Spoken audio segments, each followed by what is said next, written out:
The 49ers season just ended with a 31-7 loss to the Philadelphia Eagles in the NFC Championship.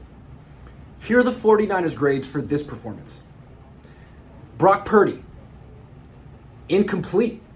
He got injured on his third pass attempt of the game because his coach, the genius, Kyle Shanahan, more on him in a minute, thought it was a good idea to block Hassan Reddick, who had 17 and a half sacks in the regular season, with backup tight end Tyler Kroft, who's not particularly good at anything.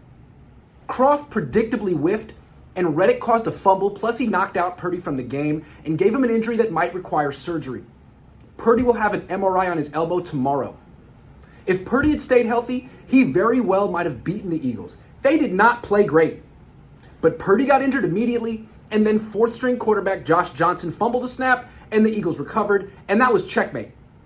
In 20 games this season, the 49ers got all four of their quarterbacks injured. Can't win a Super Bowl that way. With the exception of 2019, 49ers quarterbacks seem to last no longer than 8 or 9 games before getting injured. Perhaps the 49ers should consider signing Tom Brady, if only for his durability. Running backs. A. Elijah Mitchell missed the game with the groin injury, and Jordan Mason strangely got 0 carries. But Christian McCaffrey rushed for 5.6 yards per attempt and scored a 23-yard rushing touchdown, during which he broke 4 freaking tackles. He rose to the occasion big time. Unfortunately for the 49ers, not many other players did. Wide receivers. Incomplete. They had to play most of the game with Josh Johnson, who should not have been on the field. Tight ends. Incomplete. They also had to play most of the game with Johnson.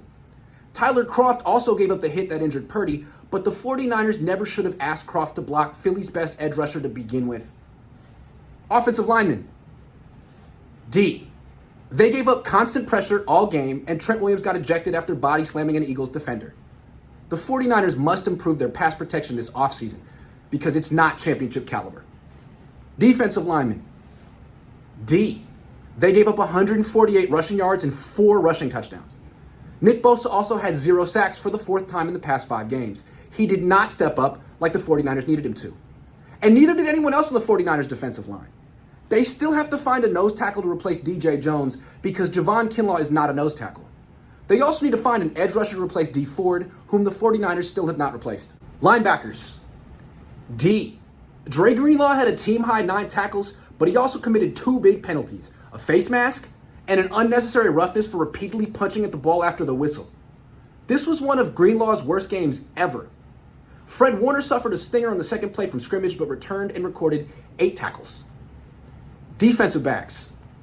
A-. Ironically, this was the 49ers' best position group on defense today. They limited Jalen Hurts to 121 passing yards and a quarterback rating of just 72.2. They also gave up just 1 deep catch that shouldn't have counted because the Eagles wide receiver dropped the ball. Unfortunately for the 49ers, Kyle Shanahan didn't challenge this play.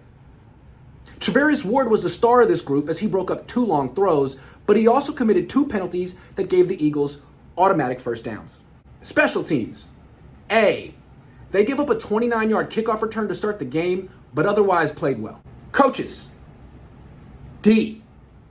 DeMeco Ryans' defense played well early in the game, but unraveled as the 49ers quarterbacks went down and the reality set in that they would lose. Then the 49ers defense started committing penalties and extending drives out of frustration. But this game was lost in the first quarter when Kyle Shanahan failed to challenge a long completed pass on 4th down. He would have won the challenge, and the Eagles would have turned the ball over on downs instead of scoring a touchdown. Then on the next series, Shanahan called a play-action pass and made his backup tight end try to block Hassan Reddick, who makes starting offensive tackles look bad every week. No idea why Shanahan thought Kroft could block him. After the game, I asked Shanahan if that assignment was ambitious for Kroft in retrospect. Here's what Shanahan said. It's a tough block, but all play actions involve tight ends blocking edge rushers. They had us on a number of those today, too. You hope you can step up, which you usually do in the pocket. Translation. The play call was good. Purdy blew it. He should have stepped up in the pocket, and it's his fault, not Shanahan's. To which I say, baloney. Shanahan is too caught up in scheme. He doesn't factor in matchups heavily enough. Blocking Reddick with the tight end works on paper, but not in real life. Then on the next drive, Shanahan doubled down and made George Kittle block Reddick, but Kittle whiffed, and this time Reddick sacked Josh Johnson. Shanahan is a good coach, But he doesn't hold himself accountable for his mistakes. He blames others, usually his quarterback, which is why he makes the same mistakes at the end of every season and hasn't won a Super Bowl yet. He was the reason the 49ers lost this game. He was the reason the 49ers went through 4 quarterbacks this season, which means he was the main reason the 49ers came up short yet again. At some point, he needs to learn how to keep his quarterbacks healthy or acquire one such as Tom Brady who can keep himself healthy. You'd think a genius would have figured that out by now.